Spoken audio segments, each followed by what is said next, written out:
Hi everyone, this is Dr. Sarah Yu. I'm also host Dr. Sarah for U.S. Senate show and You Right, You Beats on TV show. Today I have a great my campaign team, Attorney Andrew Kim's campaign advisors here, as well as I have another co-host, Alia Yasman.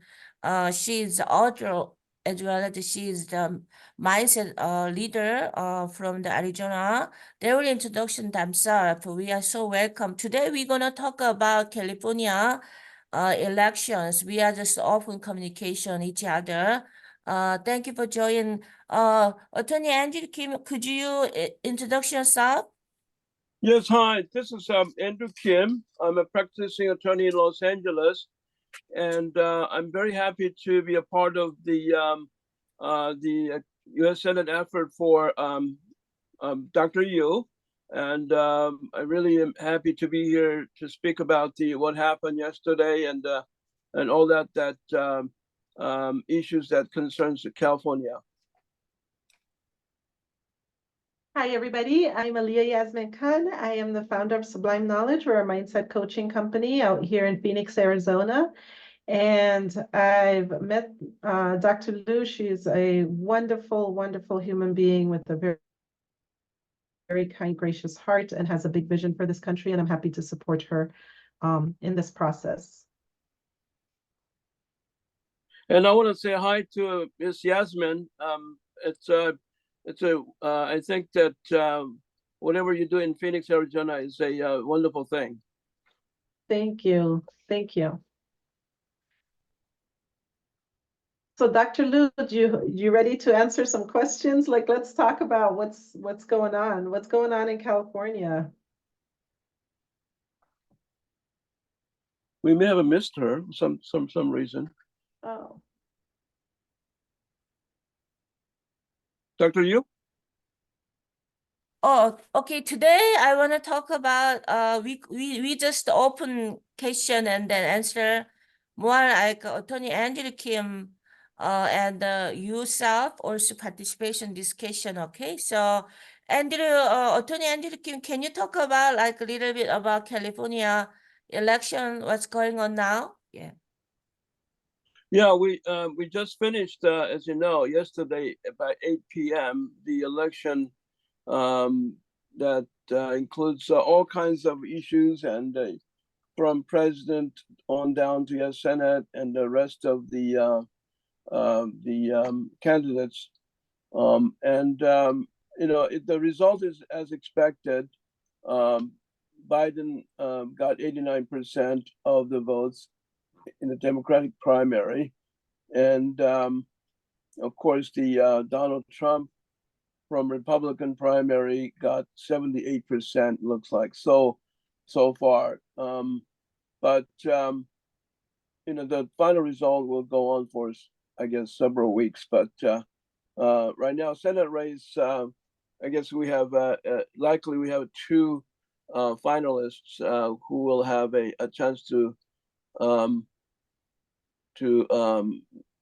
fight with the at the top two vote getters, and they are Steve Garvey and Adam Schiff. It looks like, so it's going to be interesting. I think the general election in November for U.S. Senate in California. But the interesting thing is that we have a very close Los Angeles district attorney race right now between George Gascon and Nathan Hochman and Jonathan Hatami.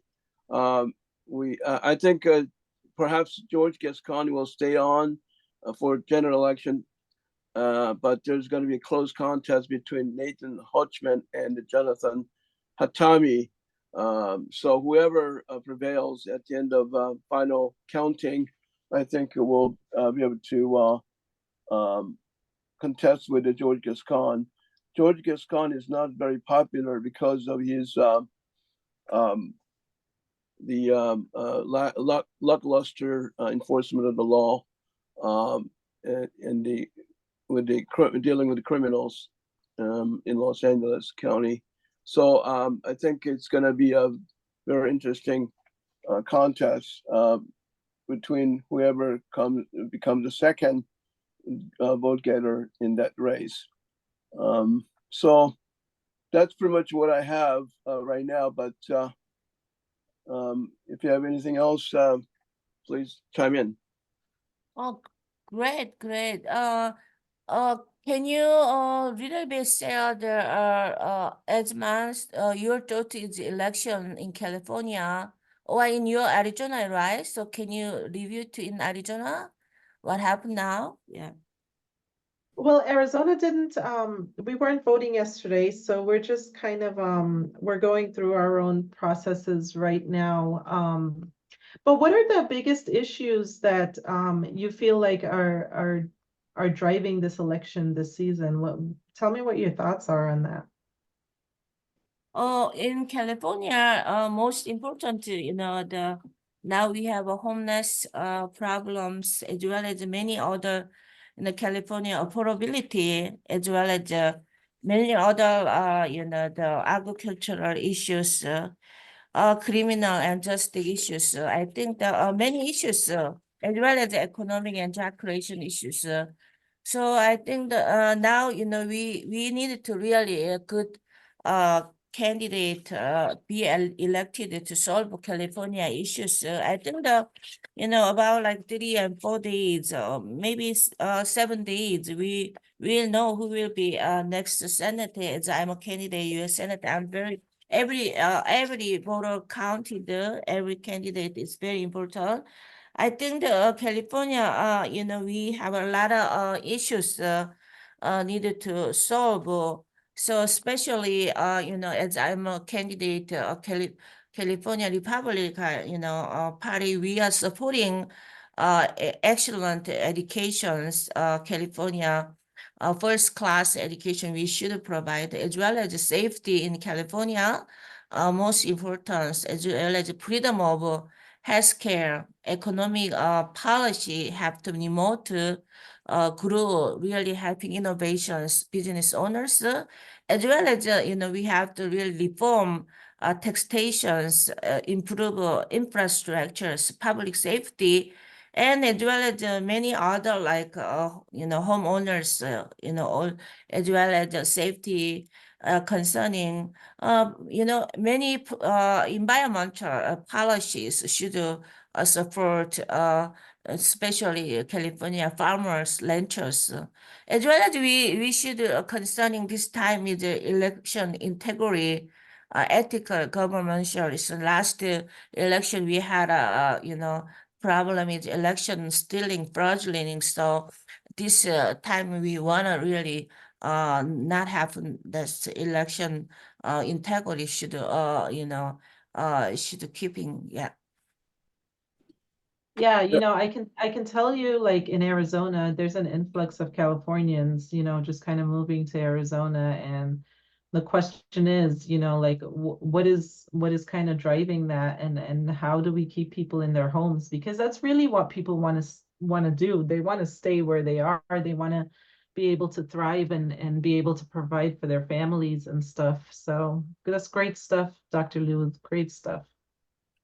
Yeah, I was gonna say that Dr. Yu is she's really doing very well right now, even though she's a bit apart from the leading two candidates. She's in the top 10 right now among more than 20 candidates in that race, U.S. Senate race. And I know some of these other names that we have on the contest may not be household names, but I'm looking at a few of these names they're well known, recognized candidates, and political activists in both parties. And Dr. Sarah is well ahead of them. I'm very, very impressed with her outcome so far. Thank you so much. Because of I am really thankful for this time to Attorney Andrew Kim, since we have more than 10 years. We have been like support community together in the nonprofit and political effort together. So thank you for.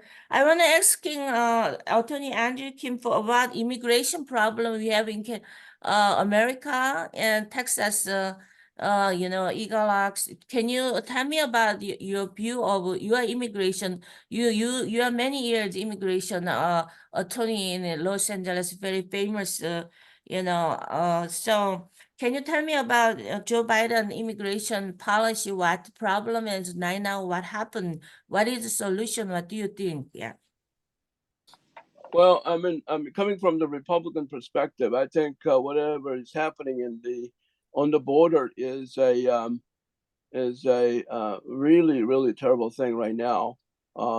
We already see some of these crimes that are being committed that by some of these aliens, illegal aliens who were able to come, and even though they have a past criminal records, and they are out on the loose because these some of these places are so-called sanctuary for illegal aliens. So it is a big problem.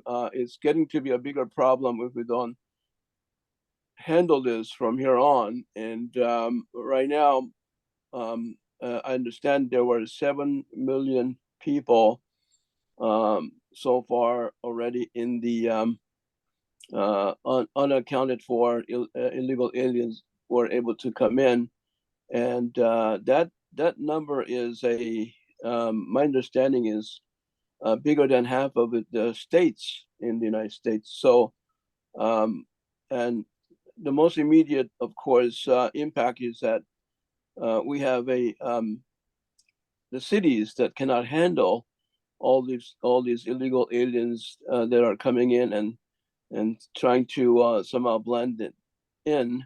And but for example, where I live in Los Angeles, we don't have a parking space on the streets. It is I have to walk more than close to half a mile to be able to park, and it is not the way America should be able to have population living. That's a big problem. We have because of that. The American people not very happy, and there's going to be more a problem of neighborhoods, more unhappy people, and there are more conflicts. People are not very cordial with each other. They're competing for the little space here and there. It's not very inducive to the happy neighborhood that we all know that America should have between neighbors. And so these are things that will slowly creep in and cause problems for our neighborhoods. So overall, I think that this need to revert back to the Trump administration's what did work, which is allow them to stay in Mexico and allow them to apply for asylum while they're in Mexico, and then vetting them, and then allow them to come in once they were vetted, and then it will be much more manageable. And but right now, what we have is a real a problem, and it's going to get worse, and it's going to eventually cause a lot of problems for next years in America. Oh, great answers. Thank you so much. Your deep insight as an immigration attorney. We have a clear answer about those issues. Esther Esman, do you have any question for Attorney Andrew Kim? Yeah, I mean, looking at where we're at today, I don't think I've ever seen a higher homeless population. And I'll be transparent with you. I grew up in New York. There was homeless people everywhere. But lately it just feels like, and I visit LA, and it's insane the amount of homeless people. This feels like a big issue, and it really has to get tackled, because I visit other countries and the countries are poor. They're dirt poor, but they don't have homeless people the way America does. And it's really, kind of sad. We have to find a path forward. What are your suggestions? Well, I think that there has to be, for example, in Los Angeles, we supposed to have a state of emergency for homelessness, but that and with if a mayor of Los Angeles has the power to declare state of emergency, she has a lot of power to do a lot of things in dealing with homelessness. And I think right now, not all the tools are being used by LA mayor at the moment. I think there has to be. I mean, she was talking about having tens of thousands bed during the first year. I don't think it ever happened. I think the very first thing is and I think the lawyering law should be enforced. It may not sound like a very compassionate thing, but once we have that the streets cleaned up, and then a move our homeless population to a place that are more safe for them to be in, I think that gradually these things will be able to be manageable. But right now, they're everywhere, and then they're not, um, they're not being well taken care of. They're out on the street on their own, and there are more and more of them, and it is just like how we have a graffiti on the streets, then crimes will come in, and more crimes, sort of inviting criminals to come to the area. So if you have cleaner streets, I think that it will be sort of like a homelessness will be able to adjust to that, and perhaps more the better the policy will take in place, and then this homelessness will be able to be gradually be managed. I think that's the way I look at it to resolve this the whole overall issue. Oh, great answers. So I want to listen from Attorney Andrew Kim about national defense. We have so many Ukrainian words, and many words in now world. What is your opinion to Biden administration spending about foreign policy or foreign alliance, Taiwan or Ukraine or any other spending? What is your opinions that, as well as now we have a Texas border secure, but it seems like Biden administration spending more money to other country alliance, we know that we need to support them though, but we have to have a balance. What is your opinion for that? Yeah. Well, I've been ardent supporter for Ukraine and their effort against the Russian aggression, and I'm generally on the side of helping them to withstand a Russian aggression and do whatever we can to help that. Being a person who was born overseas in Korea, understanding that the American assistance is indispensable in warding off aggression by other dictators or communists. I'm very sympathetic to the plight of Ukrainian people. So I'm on that side of helping them. But I think right now we have unfortunately, we have a Biden administration which sort of attached that aid with other issues, such as the border issues. And In fact, that may be on the side of the Republicans, but the Republicans wanna be able to protect the border along with assisting Ukraine.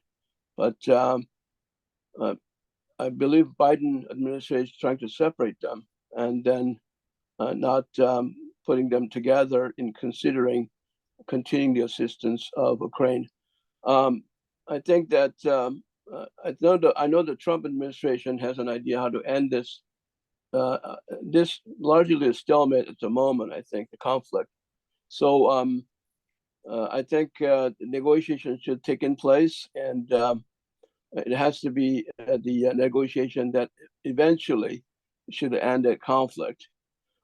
So that is it should be the ultimate outcome. Meanwhile, we should assist Ukraine to stay on the side of being strong enough so that Russia will be able to concede some to Ukraine. As long as we can assist that, I think the U.S. should assist Ukraine to stand strong in that way. Oh, great answers. Elia Esma, do you have any question for Attorney Andrew Kim or me? Yeah. And Attorney Andrew Kim, do you have any question for Elia Esman or myself? Yeah. Yeah, I want to ask about and I know that in Arizona recently, the Senator Sinema decided not to run for re-election. Why do you think that took place, and what do you think is the outcome of that choice by Sinema?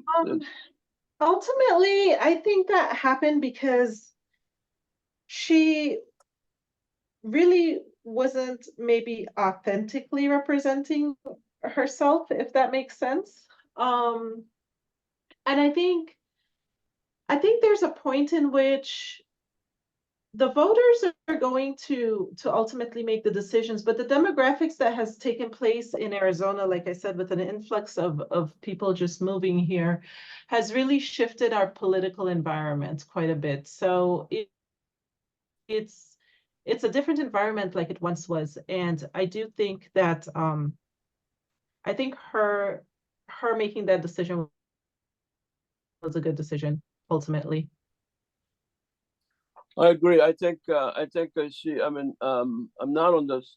I don't usually see in the same way as Ms. Sinema in different issues, but yet I think her decision is welcomed by both sides. I think. Great question and great answer. Thank you so much. I have a final last question is I want to talk about affordability in California. So Attorney Andrew Kim, you are in the Los Angeles main heart in Koreatown. So can you tell me about a little bit how we can make affordability in California? Now is many people move from California to Arizona and the Texas. Even our great entrepreneur Elon Musk moved to his company too from North California to the one of his SpaceX go to the Texas, So how we can make those high tax make a law and also so many regulation in the business, how we can deregulations and make less burden to business owner. Can you tell me about that, your opinion? Yeah. Well, yeah, I think that right now, small businesses are really having a hard time,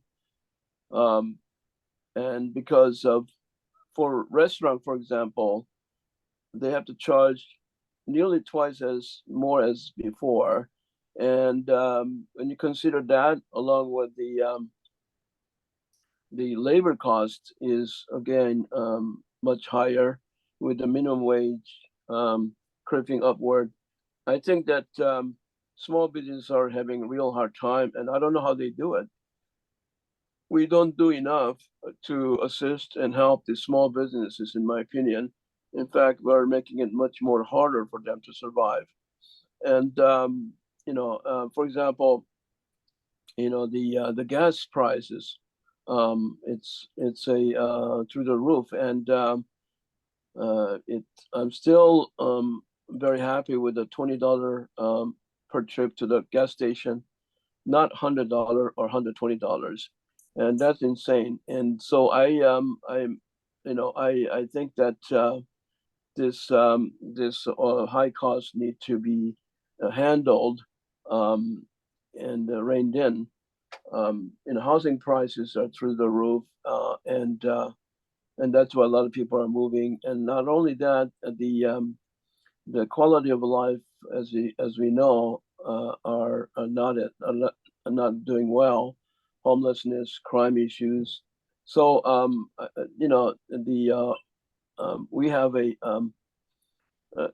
policy that really helps those who want to help themselves, and that is the people who are productive, trying to live the honest way, try to take care of their family members in the honest way, and to pay their due.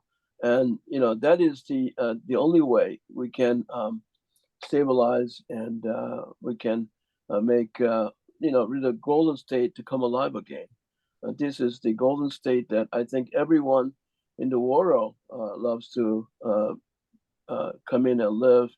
But now it lost a lot of its luster because of these misguided policies that the Sacramento continuously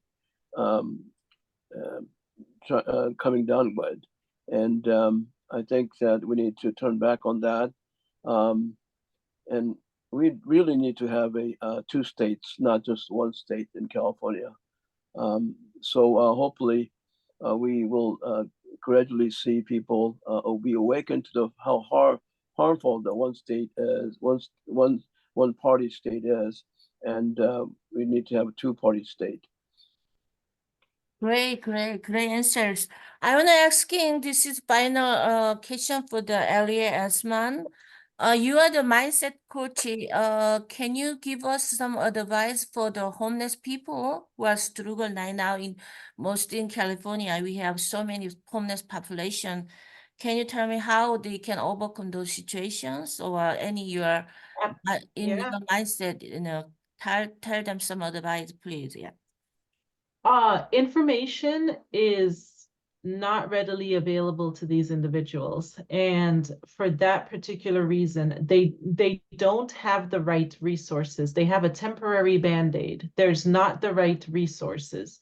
And what is the right resources? It really comes down to them fixing their mind, fixing their self-confidence, their ability to move forward. It really comes down to those things. We live in a society today that really numbs themselves. They numb themselves. There's way too much drugs and alcohol, and way too much accessibility to that stuff as well. We talk about tightening up the border. That's a big thing as well. Like, the drugs shouldn't be coming into the country. The drugs should not be available, to these individuals, because when their minds are altered, they lack the ability to think clearly, to be motivated. That's really where mindset comes in. It's how to get an individual to see their value, see their worth, and have them have a desire to serve others.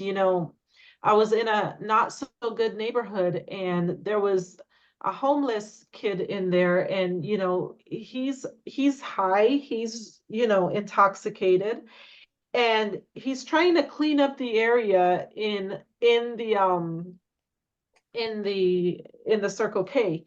And I'm watching him, because intrinsically in every single one of us, we have a desire to want to help someone, and he has that desire to want to help, but he can't get out of his suffering. He can't bridge the gap out of his suffering in order to be in service, and things like that. We just need to teach that.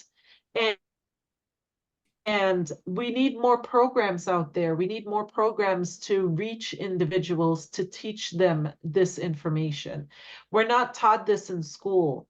Not that school education's not great, but we're not taught about our mind in school, and we're not taught about the thing that really governs our physical life, and that's our mind and setting up goals. We're not taught about this stuff. So all of those individuals spiral into depression from one negative thought into another negative thought into another negative thought. And to get them to spiral up takes time, and it takes programming. It takes time for them to rewire themselves and see their value. And we as a community, we're responsible. I believe that we absolutely are responsible. You can't just have the knowledge and not share it. So we have a responsibility to reach these individuals and get them the help that they need. And our government needs to be able to stabilize things like the border, and stabilize drugs, and stabilize things in the country. Like we need to be able to stay